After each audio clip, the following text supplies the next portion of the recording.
Halo semua, perkenalkan nama saya Wikel Bima Leonardo. Saya dari kelas Enterprise Development System. Kali ini kita akan membahas tentang looping dalam aplikasi Out System. Jadi pertama kita buka softwarenya ya. Oke, kita akan buat aplikasi baru.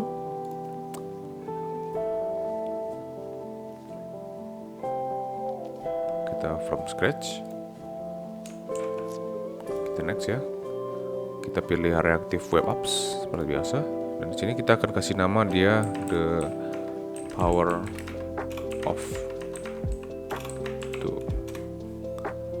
Oke. Loading sebentar. Ya, untuk modulnya kita create aja langsung ya.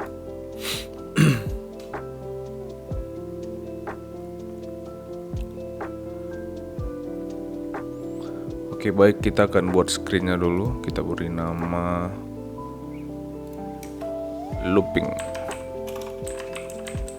Oke. Baik. Jadi kita akan coba ya. Pada awalnya kita akan menambahkan sebuah button. Kita akan beri nama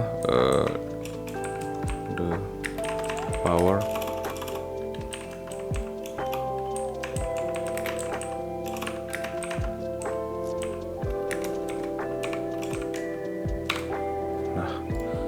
power ini akan menjadi button yang akan kita gunakan untuk melakukan ya loopingnya nanti. Jadi kita akan masuk ke bagian jadi ini kita belum set on click-nya ya. Nah, kita akan bikin new client action-nya. Kita ganti namanya ya. Kita ganti jadi power of 2 aja. Oke, di sini.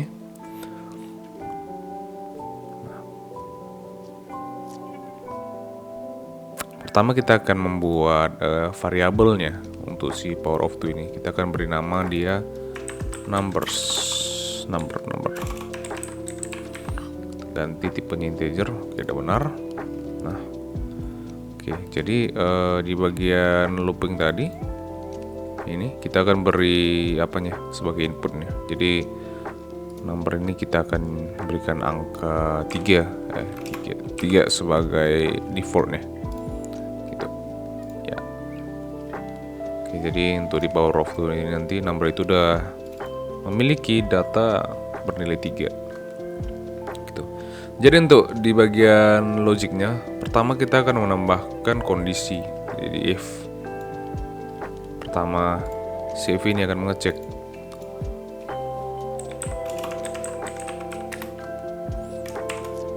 jadi kondisinya adalah apakah number lebih besar atau sama dengan 1.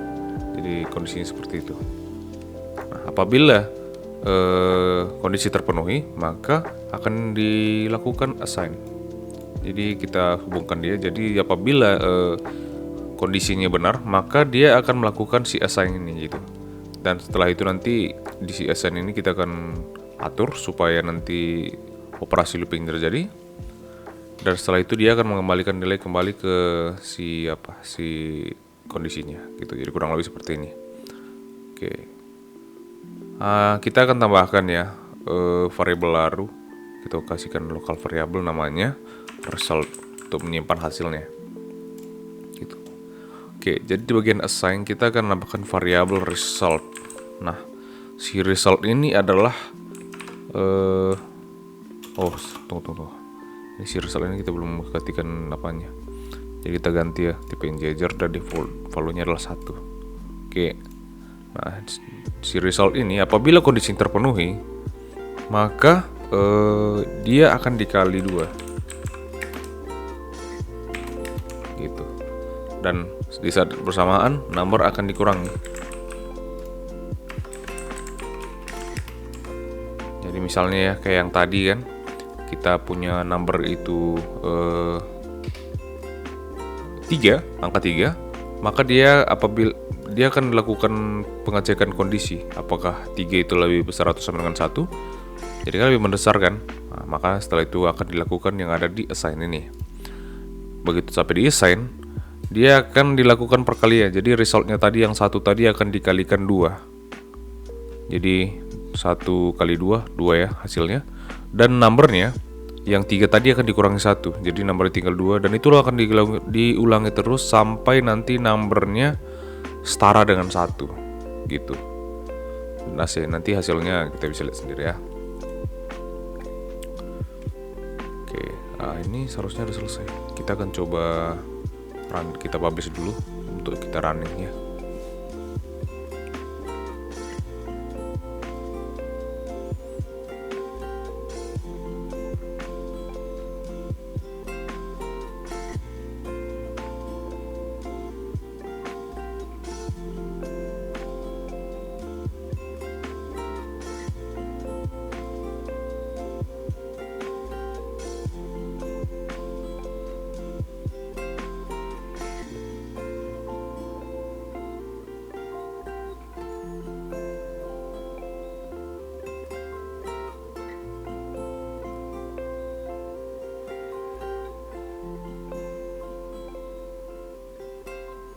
Oke, sudah selesai. Kita akan coba run aplikasinya. Nah, ini dia. Jadi nomor power of 2-nya tadi kan indeksnya kan ada 3 tuh. Jadi 2 kali 2 jadinya. Jadi kalau kita tekan, oh belum, kita belum setting untuk apanya hasilnya. Jadi dia hanya mengecek ini dan tidak terjadi apa-apa. Karena itu kita perlu menambahkan message di sini. Oke, kita akan beri namanya, masukkan string the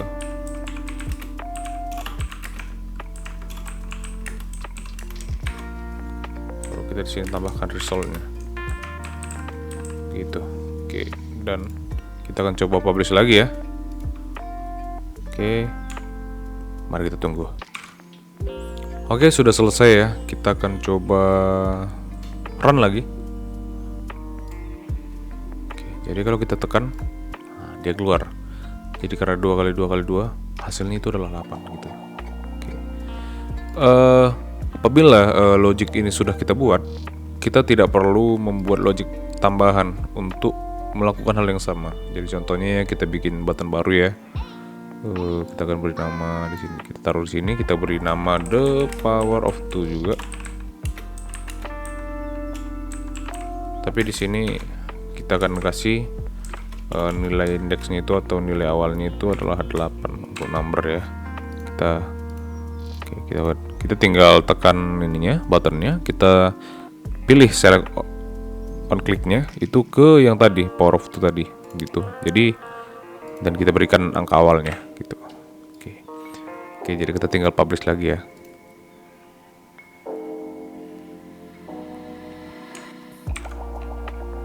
Oke, sudah selesai. Kita akan coba running sekarang.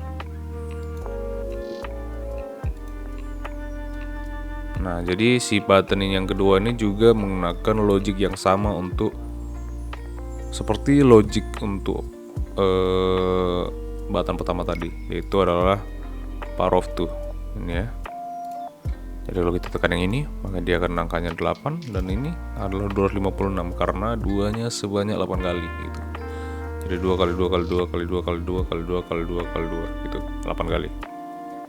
Bener ya? Gitu. Oke. Baiklah, selanjutnya kita akan mencoba untuk membuat conditional path-nya lebih dari 1 ya. Jadi nanti kita akan memberikan situasi dan logisnya akan mengecek apakah situasi tersebut sesuai dengan keadaan yang diminta atau tidak, dan dia akan mengeksekusi tahap selanjutnya gitu. Jadi kurang lebih seperti itu ya.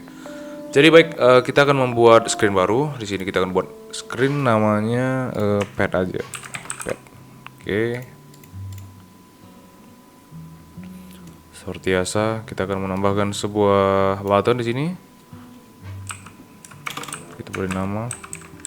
Kita berikan nama teman saya. Oke. Nah, di sini setelah ini kita akan buat logisnya di sini. Kita akan menambahkan logis baru.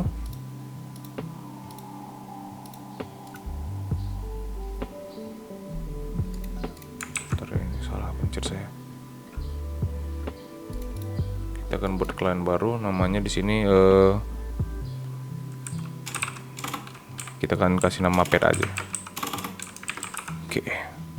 Nah, kita Kita kembali ke interface-nya. Aduh, mana tadi? Nah, ini dia.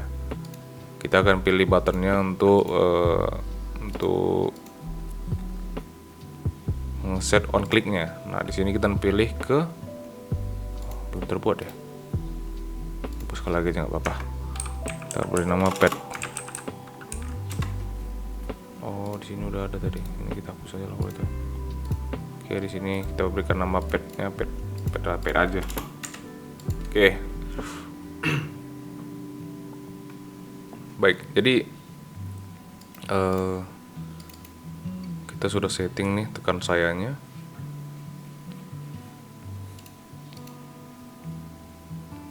Begitu dia on click, dia akan membawa si pet gini. Oke, jadi sekarang kita akan membuat import variabelnya ya.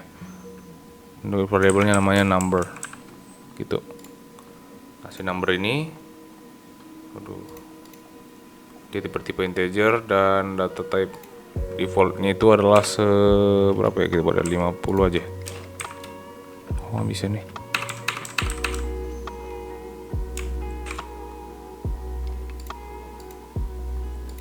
Oh, mohon maaf ya, ini numbernya bukan di sini. Kita akan delete dulu. Kita kembali ke petnya, kita buat import variable yang baru dan kita beri nama number. Oke, si number ini dia bertipikal integer dan dia defaultnya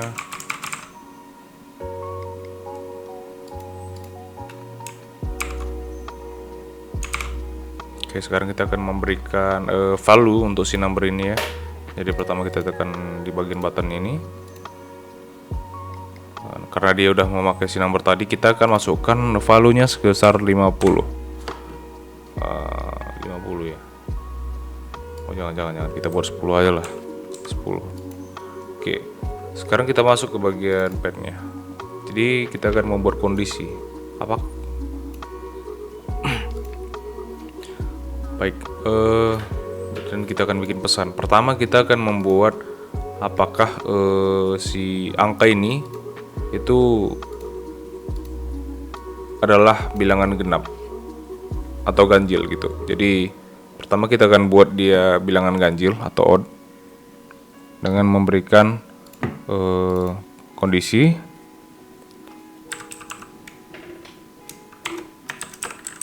nomornya tadi kita akan bagikan dengan 2 dan akan dicek apakah dia itu sama dengan 0 atau tidak. Begini.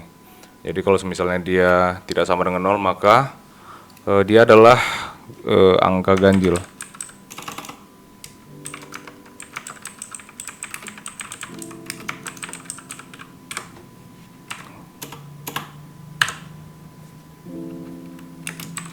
Gitu. Nah, kalau misalnya yang ini salah, maka angkanya adalah genap. Jadi kita berikan lagi pesannya di sini.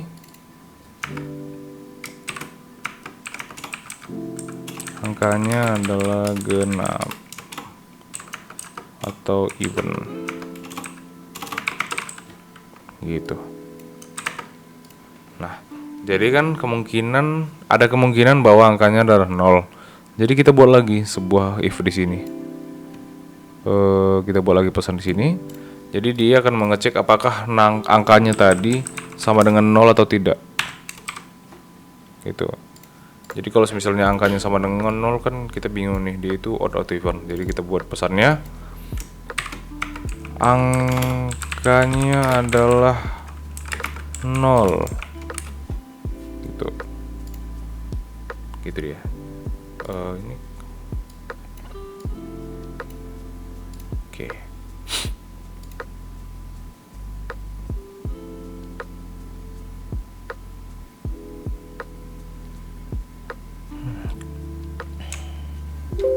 Oh ya, kita belum berikan apanya, kondisinya. Jadi kalau misalnya ini sudah dicek, seharusnya dia akan berhenti. Jadi misalnya kan ya, kalau misalnya dia hanya sama dengan 0, ya kita berhentikan aja dulu gitu.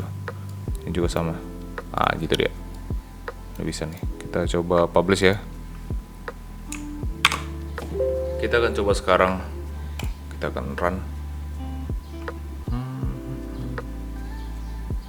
Oke, jadi pertama kita punya apa ya?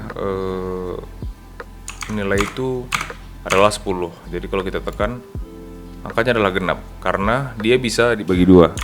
Jadi kurang lebih seperti itu. Nah, ini sebenarnya bisa kita persingkat dengan menggunakan switch karena switch itu dia dapat mengeksekusi beberapa kondisi dengan sekali flow aja gitu. Jadi pertama kita pindahkan aja dulu ini ya, kita disable dulu dia, baru kita pindahkan di sini. Nah, baru kita pakai si switch. Ini dia. Nah, oke, kita akan buat langsung message yang pertama. Message yang pertama adalah kondisi bila 0.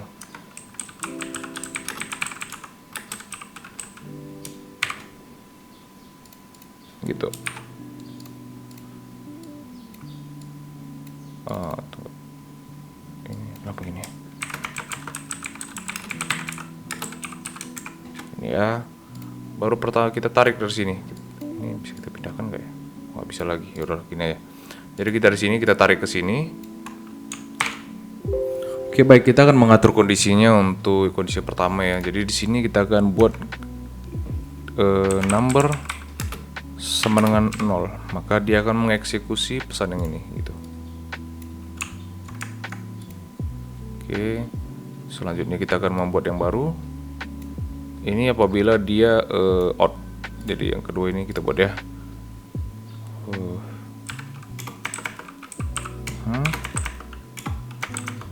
Apabila kita akan membagi numbernya dengan 2 lagi. Dan apabila angkanya tidak sama dengan 0, maka dia akan mengeluarkan pesan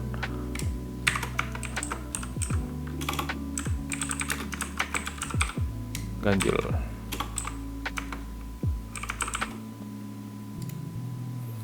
Kita akan berikan satu lagi. Oh enggak, ini kita taruh di sini aja. Jadi apabila kondisinya ini tidak yang ini dan bukan yang ini dan bukan yang ini, maka yang dieksekusi yang ini gitu. Jadi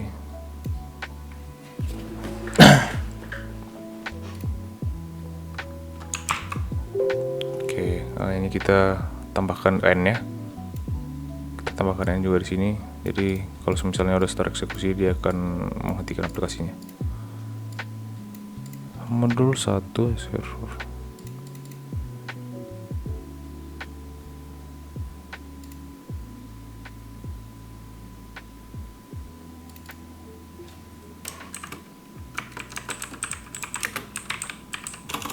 Cara penulis terhadap pesannya.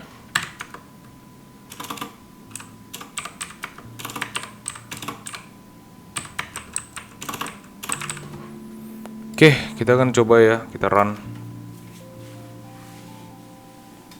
Jadi tadi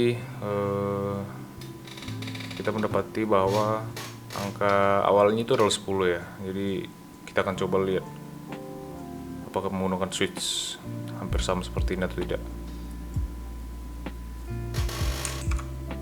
Oke, sekarang kita akan start ya.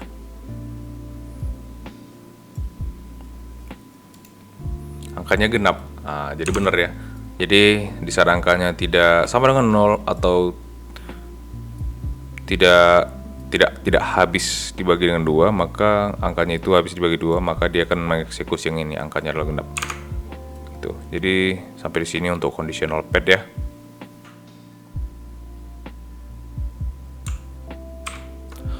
Oke, baik, kita sekarang akan coba menggunakan JavaScript ya untuk untuk logiknya. Jadi pertama kita seperti biasa membuat aplikasi baru.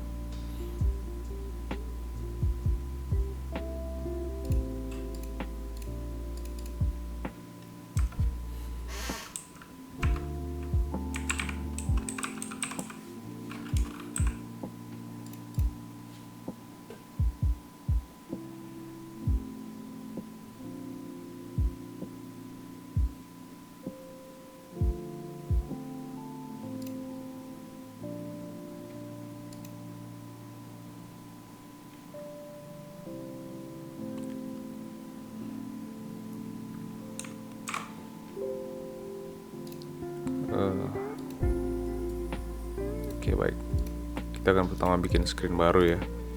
Akan kasih nama JavaScript.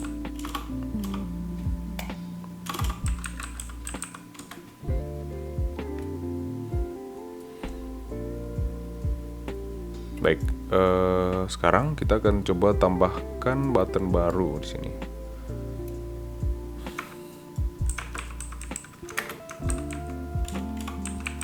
Contoh ini ya buttonnya. Setelah itu kita akan buat add client baru untuk logis baru ya. Kita kasih nama dia JavaScript. Oke. Untuk menggunakan fungsi JavaScript-nya, kita tekan JavaScript yang di sini. Kita taruhkan di dalam ini aja, di tengahnya. Oke. Baru kita tekan 2 kali. Nah, di sini sebenarnya kita bisa menggunakan script Java seperti biasa, tapi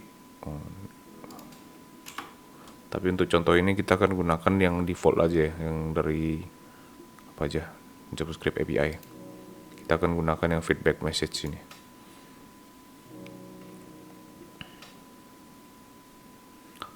Oke, kita kopikan aja ya ini. Oke, alright. Oke, kita pastikan dan kita done. Oh, ini kenapa ya? Karena kita belum setting buttonnya. Kita akan berikan dia ke si JavaScript. Oke, sekarang kita publish dulu.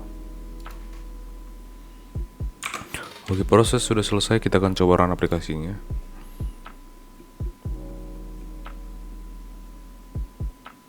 Nah, jika kita tekan, akan keluar notifikasi seperti ini, sesuai dengan feedback message ini tadi. Gitu.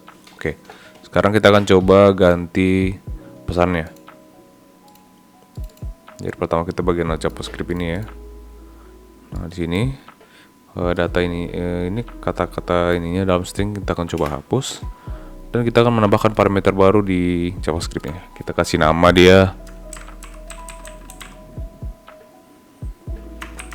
ini. Oke. Nah, untuk memasukkan si parameter ini ke dalam si JavaScript ini, kita cukup tekan 2 kali di sini. Nah, gitu. Oke, kita akan coba ganti untuk message stage-nya. Kita akan ganti pesannya jadi ya begitulah.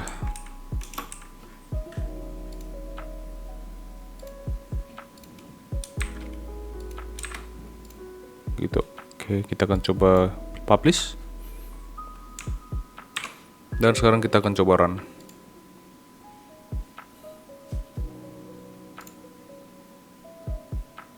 Diminta akun sebentar ya. Oke, sekarang kita akan coba run lagi ya. Ya begitulah. Jadi isi dari notifikasinya tadi sudah sesuai dengan parameter yang kita baru masukkan tadi. Begitu. Baik, sebelumnya kita udah punya aplikasi namanya Customer ya. Jadi sebelumnya ini dalam Customer ini udah ada database yang bersihkan entitas-entitas data. Jadi coba kita buka dulu ya. Oke, baik, di sini ada brand, customer, dan juga produk. Pada tahap kali ini kita akan mencoba untuk menambahkan database ke dalam aggregate ya. Nah, untuk itu pertama kali kita bisa membuka ke logic dulu. Baru kita buat nama logicnya get customer. Gini. Oke, kita hapus dulu coba.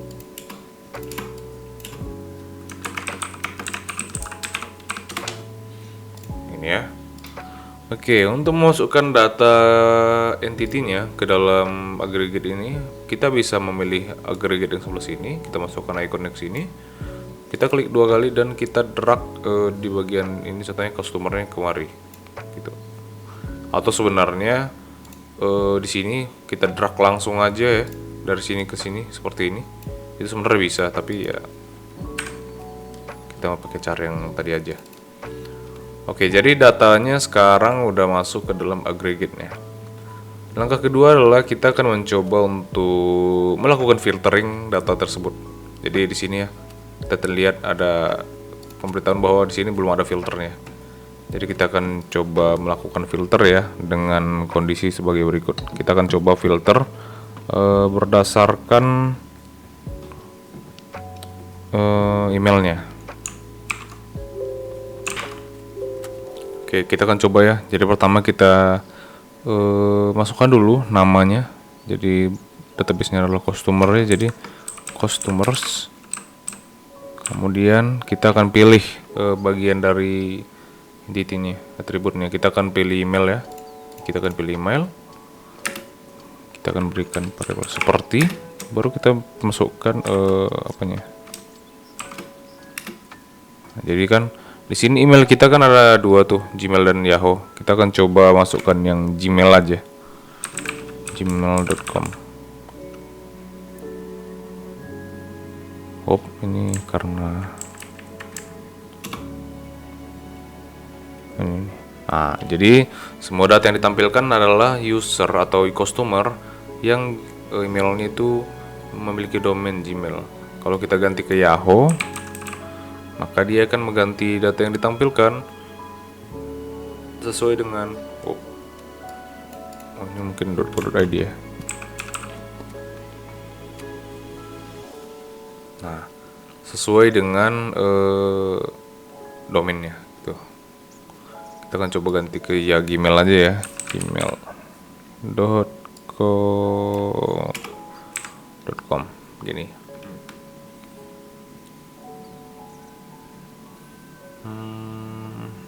Oke, kita kasih dan dulu ya sebentar. Nah, jadi selanjutnya kita akan coba melakukan sorting ya. Untuk sorting ini kita tinggal masuk ke bagian di sini sortnya, baru kita add sort. Nah, dia akan bertanya yang disortir itu bagian mananya. Kita akan coba untuk bagian name-nya aja. Nah, jadi kalau bisa kita lihat di sini, dia berbentuk ascending, yaitu dari kecil ke besar. Jadi yang kecil maksud di sini adalah alfabetnya ya. Alfabet awal itu adalah A dan berangsur-angsur sampai Z. Nah, jadi kalau misalnya kita ganti lagi ke descending bisa aja. Maka yang paling atas itu adalah orang dengan alfabet Z untuk awal namanya gitu. Oke. Sekarang kita akan coba menambahkan tes palu ya. Di sini kita coba ganti ini. Kita buat seperti ini ya.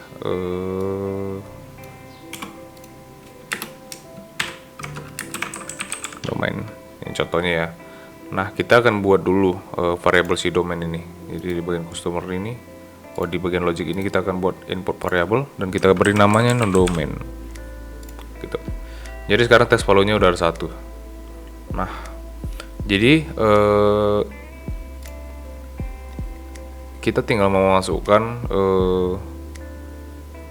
argumen kita untuk si domain ini, dan maka domain itu akan digunakan sebagai filter di bagian filter ini. Jadi ini ya, kita bisa lihat ya persen tambah domain gitu. Jadi misalnya hampir sama seperti tadi, kita akan coba masukkan gmail.com ya.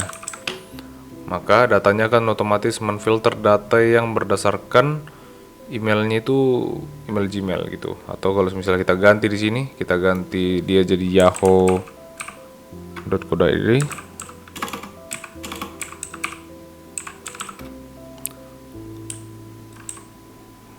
Maka data yang ditampilkan adalah user dengan email yahoo.co.id. Kurang lebih seperti itu. Sekian presentasi saya pada tugas kali ini. Terima kasih telah menyaksikan dan sampai jumpa.